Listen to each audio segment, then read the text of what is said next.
bienvenidos a TV Perú Mundo. Los saluda Josefina Townsend, hoy nos acompaña Oscar Vidarte. Oscar, ¿qué tal? ¿Cómo estás? Buenas tardes. Vamos con los titulares. El gobierno de Suecia anunció que tiene previsto expulsar a unos 80.000 refugiados que llegaron al país en el 2015 y cuya solicitud de asilo será rechazada. Suecia recibió en el 2015 163.000 demandas de asilo.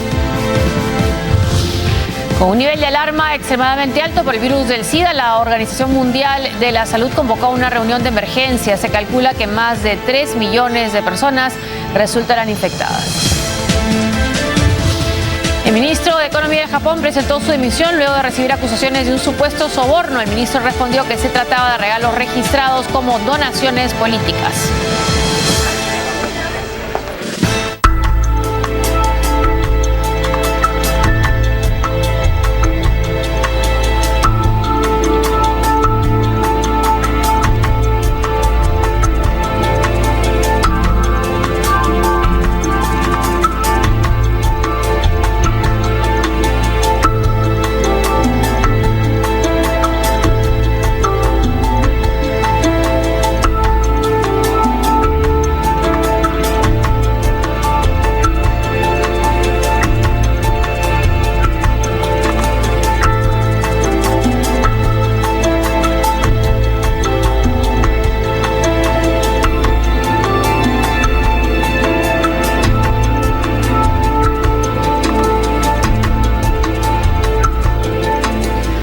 Suecia expulsará hasta unas 80.000 personas con solicitud de asilo rechazada y que llegaron al país el año pasado.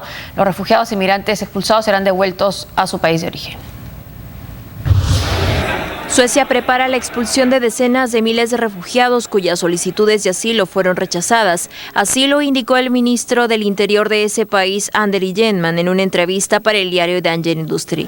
Según el funcionario, el gobierno ha instruido a la policía y autoridades de migración para que se preparen ante posibles deportaciones. Estamos hablando de 60.000 personas, pero el número podría ascender a 80.000, destaca en la entrevista Ygeman. Estas declaraciones coinciden con las del ministro de Migración de Suecia, Morgan Johansson, que precisó que este desafío llevaría a las autoridades a deportar voluntariamente o por la fuerza a los extranjeros. El año pasado fueron más de 160.000 personas. No sabemos cuántas vendrán este año. Estimamos un aumento y es por eso que tenemos que preparar a nuestros organismos, a nuestra policía, para llevar a cabo esta tarea. Con 9,8 millones de habitantes, Suecia es el país de la Unión Europea al que se han dirigido más los refugiados. Solo en el 2015, más de 160.000 extranjeros llegaron al país, el número más alto per cápita en Europa. De este grupo se tramitaron 58.800 peticiones de asilo, de los cuales el 55% fueron aceptadas. Anteriormente se llevaron a cabo deportaciones de inmigrantes vía vuelos regulares con el personal de servicio de prisiones y libertad condicional. Ante el gran número de inmigrantes que podrían ser expulsados, el gobierno plantea utilizar aviones charter. Finlandia también se proyecta expulsar del país a cerca de 20.000 de las 32.476 personas que solicitaron asilo en el 2015, pues no cumplen los requisitos básicos para obtener estatus de refugiado, según informó la Secretaría del Ministerio del Interior finlandés. A diferencia de los extranjeros que añoran poder conseguir un mejor porvenir, hay quienes ante la burocracia y la falta de logística han decidido abandonar la nación que los acogió. En Alemania, el retraso en el proceso para un permiso de asilo agotó la paciencia de decenas de refugiados iraquíes, quienes han preferido retornar a sus lugares de origen. Ellos están haciendo la vida difícil de mucha gente. Quiero construir mi futuro en Irak. Mi futuro es desconocido aquí, en Alemania. Es muy difícil para los iraquíes obtener asilo, a diferencia de los sirios. Vine a Alemania a construir mi futuro, pero me di cuenta de que no puedo construirlo con falsas promesas. Los iraquíes no están obteniendo permisos de residencia. Aquí me siento humillado. Cuando llegue a Bagdad, me arrodillaré y besaré la tierra. Gracias a la embajada iraquí en Berlín, muchos jóvenes que habían perdido sus pasaportes en una travesía a Europa hoy pueden retornar con documentos básicos. Según el Ministerio del Interior de Alemania, desde el mes de septiembre del 2015, el número de iraquíes que han decidido retornar a su país de origen fue aumentando. En aquel entonces, 61 personas abandonaron la nación germana. Ya en diciembre, esa cifra se duplicó a 200. Bueno, recordar que Suecia ha sido, junto con Alemania, han sido los países más generosos al momento de recibir a refugiados de las guerras, sobre todo en Siria, y también del conflicto que se mantiene en Irak. Suecia ha recibido per cápita la mayor cantidad de inmigrantes, en proporción a su población, aunque el mayor número, más de 1 millón de inmigrantes, los ha recibido Alemania. Este regreso, este rechazo, no es algo que no estuviera previsto, ¿no? Porque se tienen que analizar también las peticiones y de dónde vienen los peticionarios. Cuando hablamos de refugiados que son expulsados, no vendrían a ser refugiados, fueron inmigrantes. Exacto. Cuyo pedido de refugio no fue atendido. Cuyo pedido de asilo no fue atendido. De asilo. El caso de Suecia es algo más importante porque fue el país, además, que más ha invertido en materia de refugiados, 0.5 de su PIB en comparación con el resto de países europeos. Además, porque es un caso pues emblemático, es uno de los países que más está abierto a este tipo de situaciones humanitarias, y que el país que más está abierto señale y diga no podemos recibir más refugiados, y además pues tengamos que expulsar refugiados, pues nos denota un poco la realidad de la problemática. ¿Qué pasará en otros países que no se han caracterizado por ser muy abiertos a estos temas humanitarios? Pues ahora, yo estoy convencido de que más allá de ver lo que está haciendo Suecia, porque obviamente el tema de la expulsión es mucho más compleja, tú no puedes expulsar a alguien y hacerlo regresar a su país, así sea un país donde no hay conflicto. Por un cuestión de tratados internacionales. Tiene que haber acuerdos entre los países, es decir, no es un tema tan sencillo de realizar, pueden ser procesos que pueden durar algún tiempo. Pero permite la Convención de Viena, por ejemplo, regresar. Pero tiene que haber convenios entre países, o sea, tiene que hacerse convenios entre países, tiene que Suecia haber el convenio, por ejemplo, con Marruecos, para que el refugiado pueda regresar, es decir, no solamente expulsarlo, poner en el avión, dejarlo en el aeropuerto e irse, es algo mucho más complejo, digamos. Pero ¿cómo podría llegar o tendrían que llegar a un acuerdo con Bashar al-Assad? Tendrían que llegar. Lo que sucede es que, por lo general, los expulsados o los que están siendo expulsados son aquellos que no califican asilo. Y los que no califican asilo, por lo menos en Europa en este momento, son aquellos cuyos países no están en riesgo. Así, Siria y sirios e iraquíes, por eso aparecen las diferencias entre los mismos refugiados, los recelos de marroquíes, los refugiados del África subsahariana versus los de Siria e Irak. Es por la pobreza y por la situación económica. Exacto, pero no hay propiamente en muchos casos un conflicto civil o riesgo de su vida.